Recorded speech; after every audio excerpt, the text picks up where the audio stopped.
guys, it's Cassie and welcome to today's video.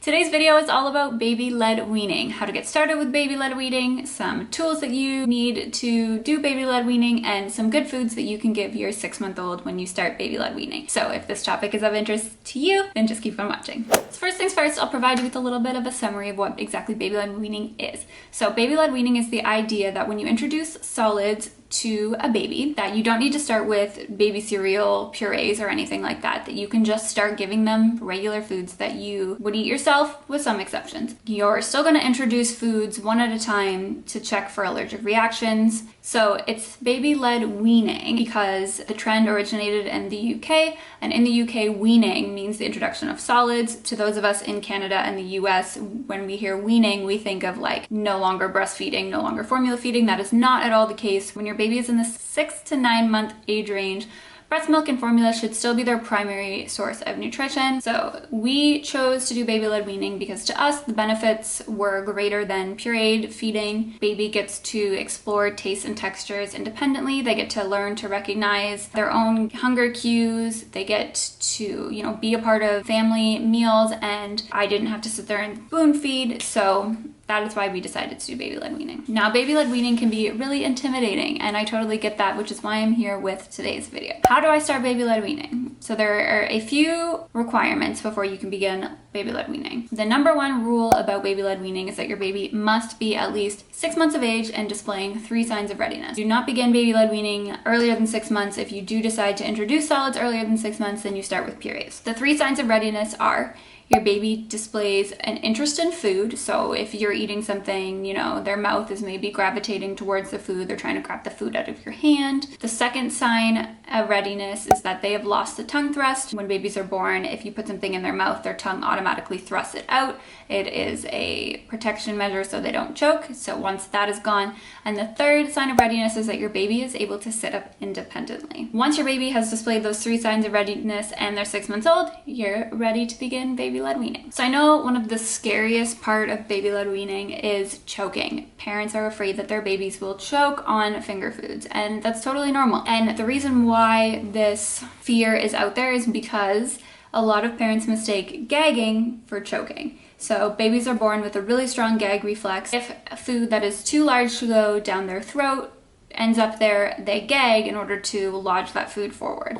But a lot of times we hear the gagging and we automatically assume it is choking.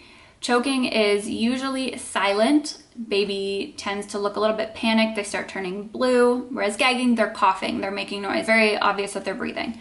I totally understand that it is terrifying. And if you're faint-hearted, baby-led weaning may not be for you. I was a little nervous about the whole choking thing, so when I first introduced solids, I did purees for a week. And that's totally fine. A lot of people who believe in baby-led weaning don't believe that it's all or nothing, that the second you give your baby pureed food, you failed at baby-led weaning. No, that's not the case. Just do whatever works for you. If foods are prepared correctly, your baby will not choke. So when you're starting out with the finger foods, you want to prepare foods in a way that baby can grasp them and not choke on them. So easy thing to do is vegetables. You cut them the length of your pinky and you steam them so that they can be smushed between your thumb and forefinger with a little bit of force, but they're not going to fall apart in baby's hands. You don't need any special tools or utensils to do baby-led weaning. You can just use whatever you make your own meals with. Ultimately, that is the goal. You want baby to be eating what you're eating. There are a few items that I suggest to make your life a little bit easier. So the first one is a mesh or silicone fresh fruit feeder. Raw fruits and vegetables are one of the main sources of choking hazards in babies. I like to give fruit in the fresh fruit feeder just to eliminate that possibility. It's easy for a baby to hold and then they can just kind of suck at it. I also like this because I put frozen fruit in here and it really helps when Camden is teething. This is also good for foods that you may have accidentally overcooked and so they're a little too mushy. You can just plop it in here and baby can eat it a lot easier without getting frustrated. The next thing that I recommend is a crinkle cutter. This is the only kitchen utensil that I recommend you get if you don't have one already for baby-led weaning. And it's simply because you can cut vegetables with a crinkle cutter so they will have little crinkles in it and it makes it easier for baby to grab. Is this a necessity? No. but I find it does make life a little bit easier. I just bought this off of Amazon for like $15 and we use it all the time. The next item that I recommend, and it doesn't necessarily have to do directly with baby-led weaning, but it is this Easy Peasy Baby Cup. So the reason why I like this is because sometimes when you introduce solids, baby gets constipated. Allowing baby to have sips of water with their meals can help prevent constipation. As I mentioned earlier, breast milk and or formula should still be the main source of nutrition at this time, but they do say that it's okay to give baby up to 2 ounces of water when they're 6 months old. So I like this because it's silicone. When baby starts getting teeth, you don't hear their teeth scraping on it as they chew on the cup. It also is 2 ounces, so it's the amount that they can have, and it's just perfect. Another item that I like, but again, is not a necessity, is this Easy Peasy Smiley Mat to help section off different foods. It sticks to their high chair tray and they can't lift it up. This isn't a necessity because sometimes it's just easier to just put the food on the tray. So this I find is totally up to preference.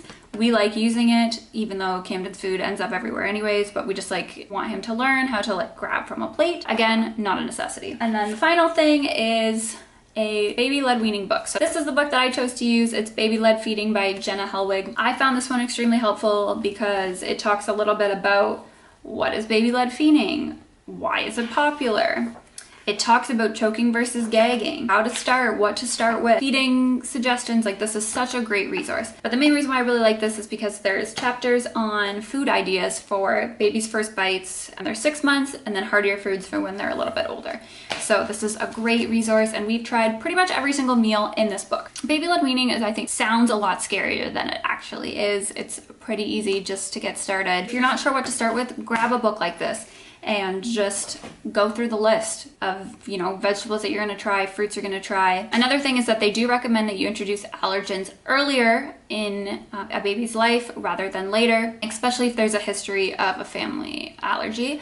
And it's the same goes for baby-led weaning. Things like peanut butter, dairy, eggs, all of that kind of stuff you can still introduce while you're doing baby-led weaning. And this book talks about that as well. So here were some of my favorite foods that I gave to Camden when he was 6 months old. So some of the veggies that I gave him were steamed broccoli florets, steamed cauliflower florets, steamed carrots, steamed zucchini. We would bread the zucchini, mashed potatoes, mashed butternut squash, steamed or roasted asparagus. Some of the fruits that we gave him were watermelon, mango, pineapple, avocado, peaches, and banana. Bananas are great because they naturally come with a handle. However, Camden was allergic, so we only gave it to him once. Some sources of protein are eggs. You can do scrambled, hard-boiled, or omelet. Meatballs are great. You obviously do beef, pork, chicken, or a combination of the three once you've ruled out allergies, or any type of shredded meat. So shredded chicken or shredded pork. Grains, so toast is another really good thing. It's an easy breakfast food. Lightly toast it, and then you can put any type of topping on it. So peanut butter, different type of jam, spreads, mashed avocado. That was one of Camden's favorite. Cooked penne is an easy pasta to give. Tortillas was something that we did often. I would cut up tortilla slices, put a little bit of sour cream and cheese, and that was one of Camden's favorite. And then dairy, whole milk, plain yogurt, and cheese. I mean, those are just some examples. You can do pretty much anything with the exception of no honey and no added sugar and no added salt. There's my video on baby-led weaning, how to get started, and some foods that you can give your 6 months olds. If you have any questions, please leave them in the comment box down below. Don't forget to follow us over on Instagram at Cassie's Corner and check out my vlog. Until next time, bye guys!